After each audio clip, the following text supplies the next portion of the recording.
4 दिन पहले जब फिल्म आदिपुरुष का टीजर रिलीज हुआ तब से लेके अभी तक चारों तरफ एक हंगामा है, एक शोर है। फिल्म इंडस्ट्री में, चैनल्स में, जर्नलिज्म में, एडवर्टाइजर्स में, संत समाज में चारों तरफ एक शोर है। चारों तरफ डिबेट्स हो रही हैं, चारों तरफ भली बुरी बातें कही जा रही हैं।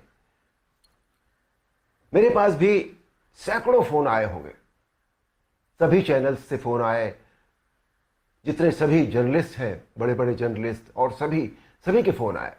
They wanted my reaction on that, on the teaser, कि आपको कैसा लगा, आपके क्या रिएक्शन है, आप क्या सोचते हैं इस बारे में।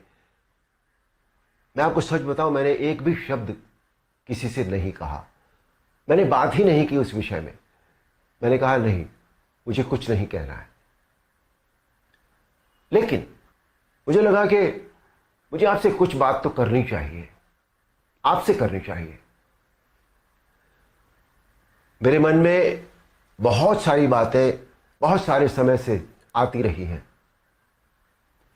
और इस हंगामे को लेकर, इस इशू को लेकर मुझे लगा कि शायद यह सही समय है जब मैं अपनी बातें आपके साथ शेयर कर सकूं। दोस्तों, ध्यान से सुनिएगा। रामायण, महाभारत, श्रीमद् भागवत जैसे जितने भी ग्रंथ हैं, शास्त्र हैं, यह हमारी सांस्कृतिक और धार्मिक धरोहर है। यह हमारी संस्कृति है, यह हमारी जड़ है। सारी मानव सभ्यता के लिए यह नींव के समान है, और न तो नींव को हिलाया जा सकता है और न ही जड़ को बदला जा सकता है। नींव या जड़ से किसी भी तरह का खिलवाड़, किसी भी तरह की छेड़छाड़ बिल्कुल भी ठीक नहीं है। हमें इन शास्त्रों से संस्कार मिलते हैं, जीवन का आधार मिलता है। ये धरोहर ही हमें जीने की कला सिखाती है। हमारी संस्कृति विश्व की सबसे प्राचीन संस्कृति है। हमारी हर पीढ़ी इसे युगों युगों से आत्मसात करती आ रही है, जिसका सबसे बड़ा एग्जाम्पल है 2.5 साल पहले जब कोरोना आया था, तो कोरोना ने लोगों की धार्मिक भावनाओं को तब से लेकर आज तक और भी प्रबल कर दिया है। हमारी धार्मिक परंपराओं और मान्यताओं को और अधिक पुष्ट किया है इस महामारी ने। टीवी पर जब धारावाहिक रामायण प्रसारित हुई थी कोरोना के दौरान, तो रामायण ने एक विश्व रिकॉर्ड बनाया। आप सब जानते हैं, हम सब जानते हैं, ये एक बहुत बड़ा संकेत है हमारी मान्यताओं और परंपराओं की प्रामाणिकता का। इस बार यानी 2020 में रामायण आज की युवा पीढ़ी ने भी देखी, और 35 साल पहले बनी रामायण को पूरी श्रद्धा और आस्था से देखा, समझा और आत्मसात किया।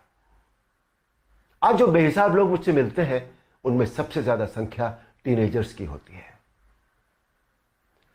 दोस्तों, 500 साल के संघर्ष, अथक प्रयत्न और जद्दोजहद के बाद, न जाने कितना रक्त बहाने के बाद हमें राम मंदिर के पक्ष में निर्णय मिला, और वहां एक भव्य मंदिर का निर्माण हो रहा है, जो 2024 तक पूरा भी हो जाएगा।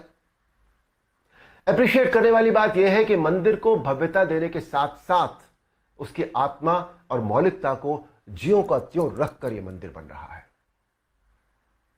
हमें अपनी सभी सांस्कृतिक और धार्मिक धरोहरों और मान्यताओं को जैसी वो है वैसी ही बनाए रखना चाहिए। उनमें किसी भी तरह के बदलाव की न तो जरूरत है, न करना चाहिए, और न ही किसी और को करने देना चाहिए। भला कोई अपनी नींव हिलाता है क्या? कोई अपनी जड़ें बदलता है क्या? हमारी इन धार्मिक सांस्कृतिक मान्यताओं और परंपराओं को किसी भी तरह का कोई नयापन देने की आवश्यकता नहीं है। देखिए, मेरा प्रयास और कर्म तो यही है कि मैं इस जनरेशन को और अगली पीढ़ी को भी वही सिखाऊं, वही बताऊं, वही दिखाऊं जो वास्तव में सत्य है, शाश्वत है और सनातन है। एक बात और सोचने वाली है, किसी और धर्म की परंपरा या मान्यता में जब किसी भी प्रकार का बदलाव या नयापन नहीं किया जाता, तो हमारी सनातन धर्म की मान्यताओं परंपराओं के साथ छेड़छाड़ आखिर क्यों?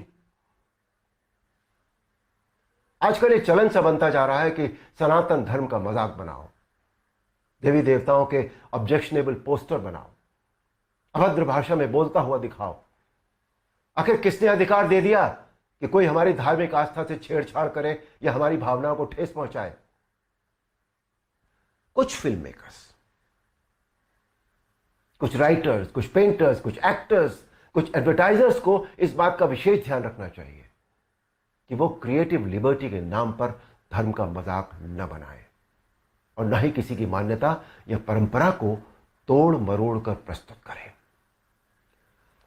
दोस्तों, ये किसी राजनीतिक पार्टी या धर्म के लिए नहीं, बल्कि पूरे देश के लिए एक स्वाभिमान बढ़ाने वाली बात है कि आज हमारे प्रधानमंत्री श्री नरेंद्र मोदी जी के नेतृत्व और कुशल मार्गदर्शन में देश के कोने कोने में सांस्कृतिक, धार्मिक और ऐतिहासिक धरोहरों को पुनः पहचान मिल रही है।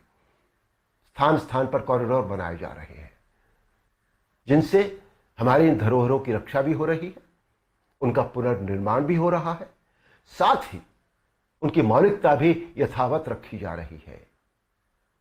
मोदी जी, ये देश सदैव आपका ऋणी रहेगा। मेरा अनुरोध है आप सबसे कि आप सब पूरी सक्रियता और जागरूकता के साथ अपनी अमूल्य सांस्कृतिक, धार्मिक मान्यताओं और धरोहरों को सहेज कर संभाले रखने का संकल्प करें और दूसरों को भी इसके लिए प्रेरित करें। धन्यवाद। नमस्कार।